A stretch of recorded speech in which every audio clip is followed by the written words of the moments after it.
Hi guys! Magandang araw. Welcome to Jenny's TV Vlog. For today's video guys, ay ituturo ko sa inyo kung paano gawin itong nag-wave ang iyong kamay then sumusunod ang text. Yan ay text tracking na tinatawag. So, bago yan guys, kukunan mo muna ang iyong sarili ng videos na nag-wave ka. So, then, isave mo sa iyong gallery. So, yan ang gagamitin natin guys. So, tara, pupunta na tayo sa ating CapCut. Then, click CapCut, New Project. Then, hanapin mo yung nag-wave ka ng kamay. Tulad yan. Then, add natin. Then, wag natin kalimutan guys yung aspect ratio natin. So, 9.16 or 16.9 sa YouTube or sa Facebook mo by upload. So, 9.16 lang ang aming pipiliin. So, click natin yung check.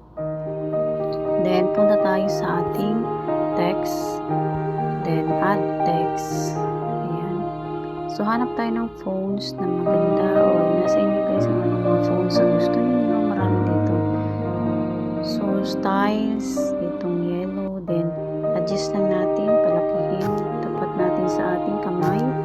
Then, lagay tayo dito ng words. Halimbawa sa akin ay, hey. Nasa inyo guys kung anong mga words ang gusto nyo ilagay dyan. Then, itapat mo lang sa iyong palad. Then, palakihin mo lang siya. Kung gustong palitin, pwede rin. So, yan. Click natin yan.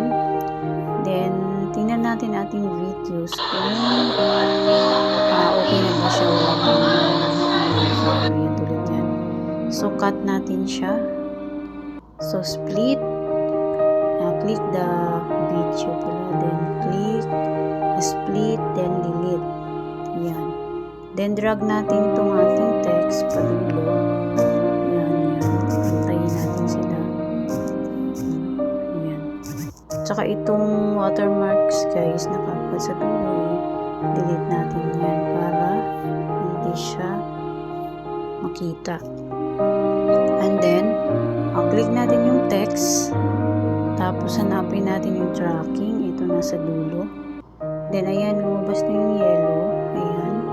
Then adjust mo lang kung gusto mo i-adjust. Ayan, palapat. Ayan, okay na yan. So, start natin ang tracking. So, ganyan lang siya guys. So, guys, kung hindi pa kayo naka-subscribe, kung baguhan pa lang kayo sa aking channel, please do subscribe, like, and share. So, malaking tulong sa aking channel guys. Maraming salamat for natutunan kayo sa aking videos. I-export na natin siya.